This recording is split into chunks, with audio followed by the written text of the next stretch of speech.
Well, it's a crispy February day, and I am on the Rocky Mountain Instinct Carbon 70.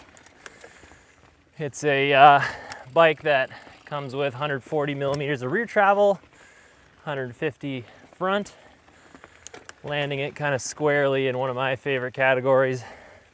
It's like all-arounder bikes that are good for pedaling around in the saddle all day, but still pack a punch for the way down. Rocky Mountain and their marketing materials for this bike, definitely marketing it for that kind of one bike quiver, do it all rig. And if you're on a budget, obviously, you just want one bike, better make sure your bike does it all. That's what I say. It's definitely my strategy. But yeah, definitely one of those suspension curves that's very lively off the top, especially in this slacked out mode. The bike just feels really supple off the top. This bike is coming with the Ride 9 system, which is a pretty elegant way of having like tons of, suspension adjustments. Basically that rear pivot point on the rear shock, you can move that thing all over the place with these kind of inset squares. I think it's a really elegant system. Playing with this bike in a few different settings. Most of my time has been in the neutral slack mode. And today I am doing full slacked. Yeah, certainly even in the slack setting, this bike is no slouch when it comes to climbing geometry, and even more so in that neutral slack setting I was running. This bike can just tractor up the steep stuff. Nice to have that adjustment, even at like 140, 150 millimeter. Just this bike feels so easy to pick up and manipulate on the climbs. And then on the descents, it's really a treat to just be able to put this bike where you want it.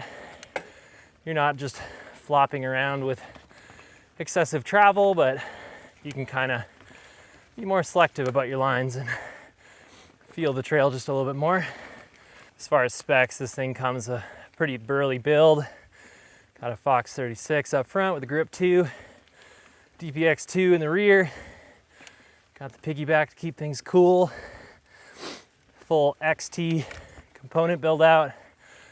And comes with these like 7-inch rotors, 180 mil rotors, which with the Shimano 4-piston brakes is just really impressive. Further into the aggressive build, we got some DHF, DHR 2 tires, exo casings, regular 3C Max Terra compound, which is good. I definitely had this bike on some aggressive descents and did not regret it at all. I think if you were getting real gnarly, you just need to get a little taller bar, depending on your height. This is a pretty flat bar. All right, time for the good part, with hopefully good trail conditions. Frozen dirt, nice, I'll take it. Yeah, this thing's definitely a lively little bike.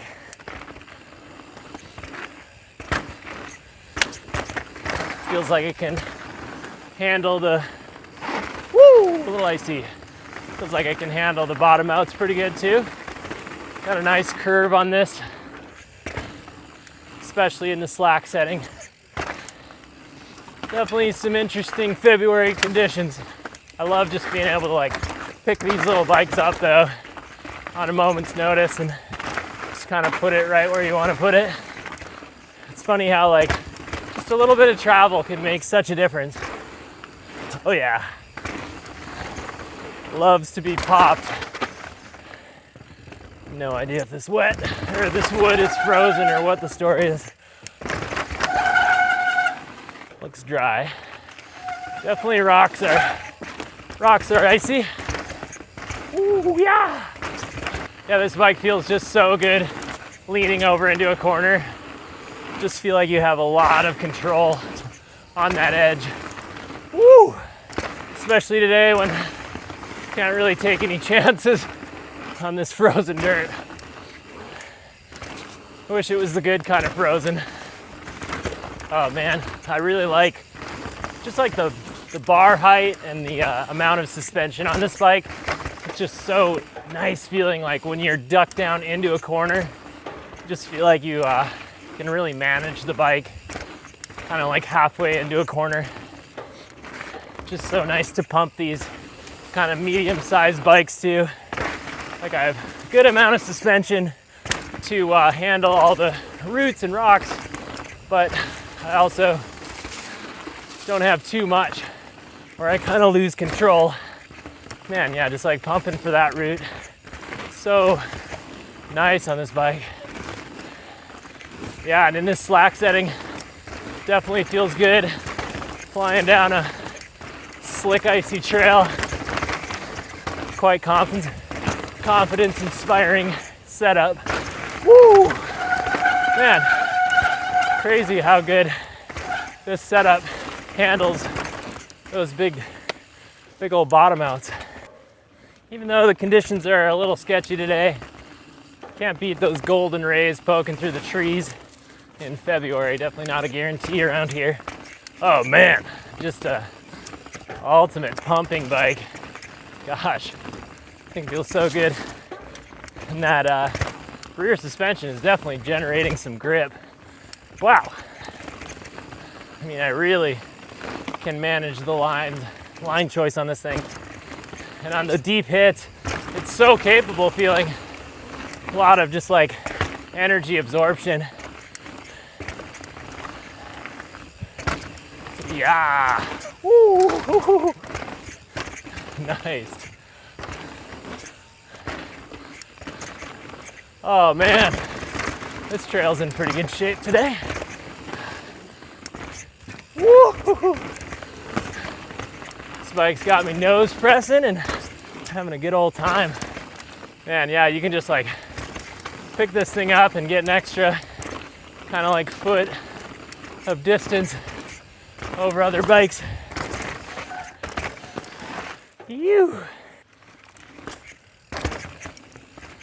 You know, for like how much of a pedaler this bike is, it is just like crazy how, I don't know, it just feels like kind of feels like an all-out enduro bike on the descent. Just like it absorbs that kind of same amount of energy. Wow, just the lines I'm able to pick today, it's crazy. Love how you just get on a new bike and all of a sudden like things change.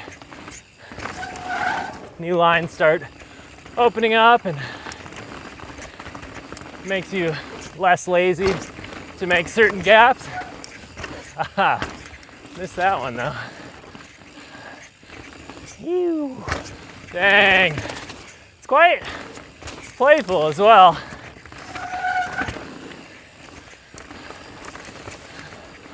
Yeah. Oh, it's just such a joy to be on. I just feel like this bike and I can really just work in tandem.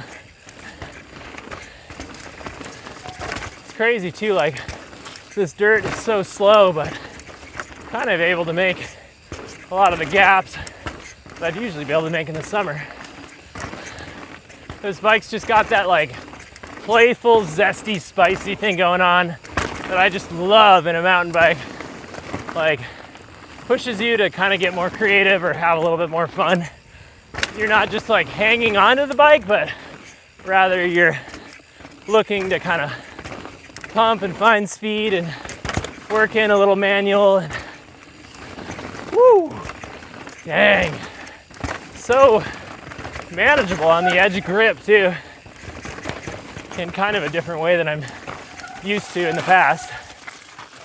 Just such a capable feeling bike, like it doesn't care if you're going high speed or low speed, if you're going over chunder or just kind of like pumping smooth trail.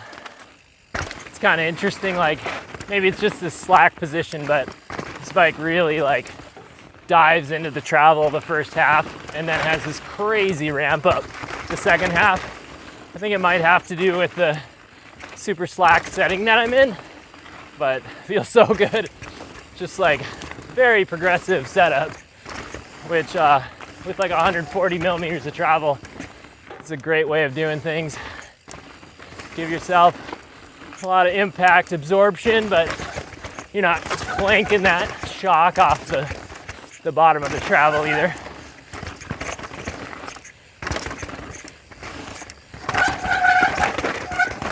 Woo! Dang, that was an icy mess today. Woo! Man, just so easy to kind of manage where this bike is heading. I love it. I feel like it's like down to the every inch or 2 inch, like I'm able to decide where I want the tires to go. Woo! So who is this bike for? I'd say this bike is definitely for that person looking for the all-rounder bike, but they're a little bit more focused on like, how does this bike handle at really fast, like straight line speeds? I think with the wheelbase reach and with that longer chainstay, it's just a bike that really can handle those like higher speeds good. It's still a playful bike, but definitely a little bit more focused on just kind of stability. This bike is definitely for the rider looking for the one bike quiver. Just one bike that can do it all. It's very capable on even aggressive trails, but also no slouch pedaling around all day. And just like a great amount of travel at 140, 150 to allow you to enjoy like a lot more trails.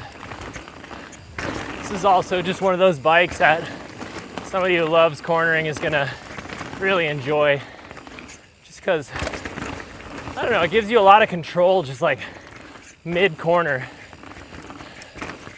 But I really do think the 140, 150 bikes are such a sweet spot. So if you enjoyed this review, consider subscribing to the YouTube channel. And for the full write-up, head on over to freehubmag.com.